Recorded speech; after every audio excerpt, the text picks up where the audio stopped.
की है। भारत अंग्रेजों के पहले कैसा था, भारत की शिक्षा अंग्रेजों के पहले कैसी थी, भारत की तकनीकी और विज्ञान के पहले कैसा था, हमारा भारत अंग्रेजों के पहले उद्योग और व्यापार में किस स्थान पर दुनिया में टिका हुआ था, ये सब बातें अगर आप दस्तावेजों के आधार पर जरा समझें और जानें तो बहुत अच्छा होगा। आप अगली बार ऐसा गुलामी का वक्तव्य देने से बचेंगे। आपको सुनकर हैरानी होगी कि मैंने ये जो पत्र लिखा, ये पत्र मनमोहन सिंह के कार्यालय में पहुंचा और एक लाइन का उत्तर आया कि आपका पत्र मिला और हम उसको कार्यवाही के लिए भेज रहे हैं। अब कहां भेज रहे हैं कार्यवाही के लिए? मैंने तो लिखा था हमारे देश के प्रधानमंत्री को, और उसमें पत्र तो एक ही पन्ने का था, बाकी 249 पन्ने के तो दस्तावेज जो ये सिद्ध करने के लिए मैंने उनके पास भेजे कि आप पहले इन दस्तावेजों को पढ़ें और देखें कि अंग्रेजों के आने के पहले का भारत कैसा था। शिक्षा व्यवस्था के स्तर पर, तकनीक और विज्ञान के स्तर पर, उद्योग और व्यापार के स्तर पर, हर स्तर पर, चिकित्सा व्यवस्था के स्तर पर, जहां तक भी संभव हो मैंने उसमें जानकारी दी। उसमें से एक हिस्से की छोटी जानकारी मैं आपसे भी शेयर करना चाहता हूं कि भारत की शिक्षा व्यवस्था कैसी थी, और जिस समय हमारी शिक्षा व्यवस्था ऐसी थी उस समय यूरोप की शिक्षा व्यवस्था कैसी थी। भारत की शिक्षा व्यवस्था के बारे में सबसे ज्यादा काम जिन्होंने किया है वो कुछ अंग्रेज ही है। एक अंग्रेज अधिकारी भारत में आया जो लगभग 40 साल यहां रहा, उसका नाम था विलियम एडम। विलियम एडम बहुत उच्च स्तर का अधिकारी था। अंग्रेजों की जो संसद का एक हिस्सा है हाउस ऑफ लॉर्ड्स, उसमें बहुत दिनों तक वो सांसद था और भारत में उसको बहुत उच्च स्तर का अधिकारी बनाकर भेजा गया था। उसकी हैसियत इतनी बड़ी थी कि वो भारत में आकर अगर गवर्नर को या वायसराय को कोई सुझाव दे दे तो वायसराय उसको कानून बनाने के लिए मजबूर होता था। विलियम एडम इस स्तर का अधिकारी था। उस विलियम एडम के नीचे काम करने वाले कुछ अधिकारी थे, जिनमें से एक था मैकॉले, टीवी मैकॉले। मैकॉले की तो आपने बार बार चर्चा सुनी है, बार बार नाम भी सुना है, लेकिन विलियम एडम के बारे में शायद आप में से कम लोग जानते होंगे, क्योंकि ये मैकॉले का बॉस था। मैकॉले भारत में शिक्षा व्यवस्था के बारे में जितना भी अभ्यास करता था वो अपने इमीडिएट बॉस विलियम एडम को भेजता था। तो विलियम एडम ने भारत की शिक्षा व्यवस्था पर एक रिपोर्ट तैयार की और वो रिपोर्ट लगभग 1700 कुछ पन्ने की है, 1780 पन्ने हैं उस रिपोर्ट में। वो रिपोर्ट संसद में पेश की गई।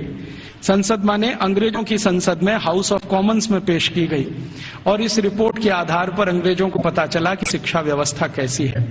विलियम एडम की रिपोर्ट में से कुछ तथ्य मैं आपको देता हूं जो इस समय अंग्रेजी संसद के रिकॉर्ड्स पर हैं। आप जानते हैं कि हाउस ऑफ कॉमन्स और हाउस ऑफ लॉर्ड्स जो भी बहस होती है वो सभी रिकॉर्ड में रहती है, और जो रिकॉर्ड में आ जाती है वो उनका डॉक्यूमेंट्स बन जाती है, दस्तावेज बन जाती है।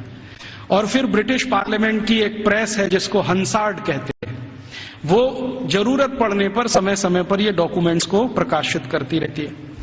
तो भारत की शिक्षा व्यवस्था पर विलियम एडम की रिपोर्ट, जिसमें जगह जगह पर मैकॉले की दी गई टिप्पणी, मैं पहले मैकॉले की एक छोटी सी लाइन आपको सुना देता हूं। मैकॉले और विलियम एडम भारत की शिक्षा व्यवस्था के बारे में अंग्रेजों की संसद में जब बात कर रहे हैं तो घंटों घंटों उन्होंने बात की है।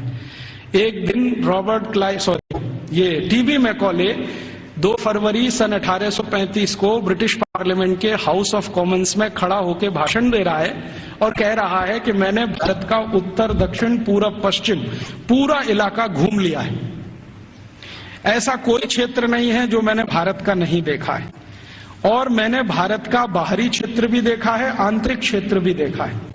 देखने के बाद मैं जो कह रहा हूं आप उस पर विश्वास नहीं करेंगे, लेकिन जो सत्य है वो मैं आपको कहूंगा, उसको मैं अपने अंदर रोक नहीं सकता।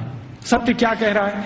वो कह रहा है कि संपूर्ण भारत को उत्तर, दक्षिण, पूरब, पश्चिम में घूम लेने के बाद उसने अंग्रेजी का एक मुहावरा इस्तेमाल किया है, I had travelled length and breath.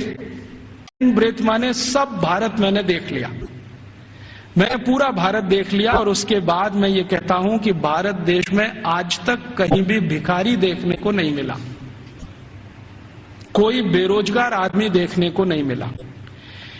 गांव के किसी कोने में किसी स्थान पर बैठा हुआ कोई ऐसा व्यक्ति न मिला जो किसी पर पराश्रित हो।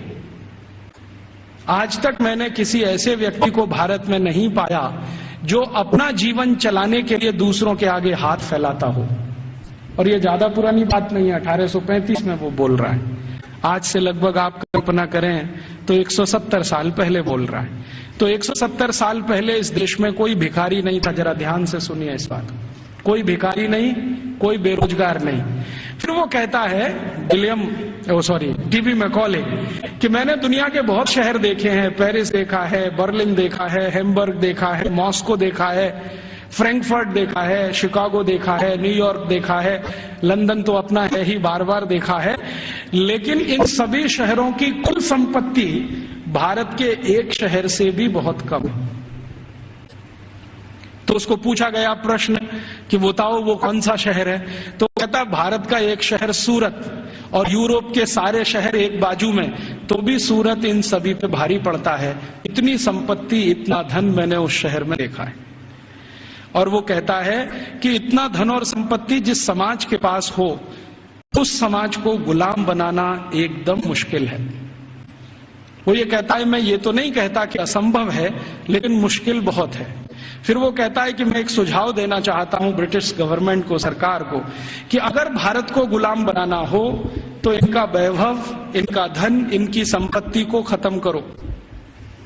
तो फिर ब्रिटिश पार्लियामेंट के सामने है कि भारत का धन, भारत का वैभव और भारत की संपत्ति को खत्म करने के लिए तुम्हारे पास क्या योजना है। तो कहता है भारत की शिक्षा व्यवस्था को खत्म करो। वो कहता है कि भारत में जितना भी धन है, संपत्ति है, वैभव है, ये भारत की शिक्षा व्यवस्था के कारण है। तो कोई सांसद पूछ लेता है कि अच्छा बताओ भारत की शिक्षा व्यवस्था कैसी है। तो कहता है कि भारत की शिक्षा व्यवस्था में सबसे पहला सत्य ये है कि यहाँ